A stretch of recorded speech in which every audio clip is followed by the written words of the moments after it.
இருக்காருங்களே, அவர் இந்த கல்லூரியில் தான் படித்தார். அவர் படிக்கிற காலத்தில் கல்லூரி நேரத்தை தவிர மற்ற நாள் எல்லாம் லைப்ரரியிலே இருப்பார் அப்படின்னாரு.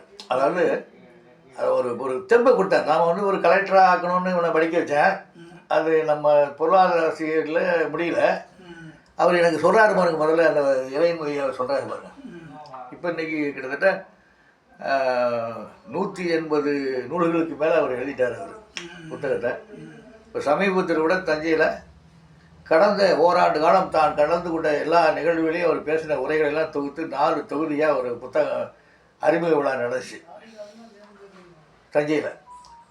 அதுக்கு பிற்பாடு அங்கே போய் சேர்த்த பிற்பாடு அந்த அந்த ஏஐலாம் சொல்லிட்டாரு, அந்த ஹெச்ஓடிலாம் சொல்லிட்டாரு. ஒரே ஒரு விஷயம் சொல்லுங்க, இறை அன்புன்னு சொல்றீங்கல்ல. ஆமாம்.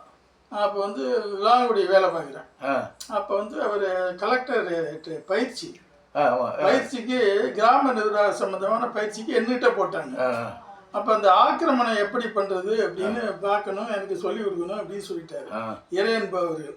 நான் அழைச்சிட்டு போய் ஒரு ஆக்கிரமணத்தை காட்டி அதை எப்படி பதிவு பண்ணுறது அப்படிங்கிறதெல்லாம் அவருக்கு விளக்கி சொன்னேன். ரொம்ப மகிழ்ச்சி அடைஞ்சு கை கொடுத்தாரு. அந்த ஒரு பயிற்சி மட்டும் தான் என்கிட்ட எடுத்து கொடுத்தாரு இறை அன்பு. நீங்கள் வந்து சப் கலெக்டராக இருக்கும்போது சொல்கிறீங்க, சப் கலெக்டர்லேருந்து அதாவது அண்ணா மேலாண்மை பயிற்சியினுடைய தலைவராக இருந்தார். அப்போ நான் சந்தித்து அவர்கிட்ட உரையாடி இருக்கேன். அதுக்கு பயிற்சிக்கு வந்தப்போ ஆமாம், புள்ளியியல் துறை இயக்குனராக இருந்தார். அப்போவும் அவர் சந்தித்து நான் உரையாடி இருக்கிறேன். தஞ்சையில் நான் வரும்போதெல்லாம் சந்திச்சிருக்கிறேன். தலைமைச் செயலாளர், அதாவது நீங்கள் மறக்க முடியாத நிகழ்வு சொன்னீங்கல்ல, அதை சொல்கிறேன். தலைமைச் செயலாளராக இருக்கார். நான் வந்து நாள் சென்னைக்கு சென்று விட்டேன். வாட்ஸ்அப்பில் ஒரு தகுதியை போடுறேன், ஐயா நான் சென்னை வந்திருக்கிறேன், நான் தங்களை சந்திக்க விரும்புகிறேன், 9:30க்குள் தலைமைச் செயலகம் வந்து விடுகிறேன், சந்திப்பதற்கான வாய்ப்பு நல்கும்படி கேட்டுக்கொள்கிறேன்னு சொல்லி எழுதினேன்.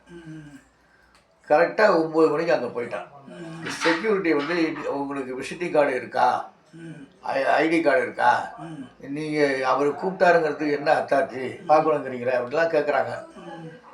நான் உடனே அங்கேயே அடிக்கிறேன், இது மாதிரி சமாச்சாரம் நடக்குதுயா, நான் இதை உங்களுடைய கவனத்துக்கு மேலான கவனத்துக்கு தெரிவித்துக் கொள்கிறேன். அதையும் பார்த்துட்டாரு. மறுபடியும் சண்முக ஐயா இருக்காங்கள்ல, அவங்களுக்கு ஃபோன் பண்ணுறேன், ஐயா இது மாதிரி வந்திருக்கேன். ஆமாம் ராம்தாஸ், 10 மணிக்கு தான் விடுவாங்க, நீங்கள் உள்ளார வந்து என்னுடைய ஆஃபீஸில் போய் உட்காருங்க, நான் வந்துடுறேன் அப்படின்ட்டுறாரு.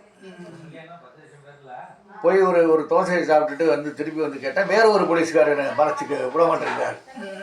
திடீர்னு என்ன பண்ணார் அவர், அந்த போலீஸ்காரு கிட்டத்தட்ட ஒரு 9:45 இருக்கும். என்ன பண்ணுறாரு, யாருங்க தஞ்சை ராமதாஸ்ன்னு கேட்குறாரு. ஐயா நான் தான், ஐயா தஞ்சை ராமதாஸ். அப்படியா நீங்களா, சீஃப் செக்ரட்டரி உங்களுக்கு வெயிட் பண்ணியிருக்காரு, சீக்கிரம் போகலாம். சரின்னு உள்ளார போகும்போது அவர் என்ன சொன்னார், நாமக்கல் பில்டிங்கில் ஒரு டோக்கன் வாங்கிட்டு போங்கன்ட்டார். சரிண்ணா அங்கே போய் உட்காந்தா அவங்க 10:30 மணிக்கு தான் வருவாங்கன்ட்டாங்க. சரி நாங்கள் உட்காந்துருக்கேன். மறுபடியும் ஒரு அழைப்பு வருது, எங்கேயா இருக்கீங்க, உங்களுக்கு வந்து ஐயா காத்துக்கிட்டு இருக்காங்க அப்படின்னு. நான் இது மாதிரி டோக்கன் வாங்கணுன்னாங்க, அதுக்காக உட்காந்துருக்கேன். அதெல்லாம் ஒன்றும் வேண்டாம், எல்லாம் ஒன்றும் நீங்கள் எல்லாம் சொல்லியாச்சு, நீங்கள் வாங்க நேரம் சொல்லிட்டு வாங்கட்டாங்க. உள்ளார போனால் அப்படியே படப்படப்பாக போய்கிட்டு இருக்கேன், பூச்சி இறக்கிது. ஐயா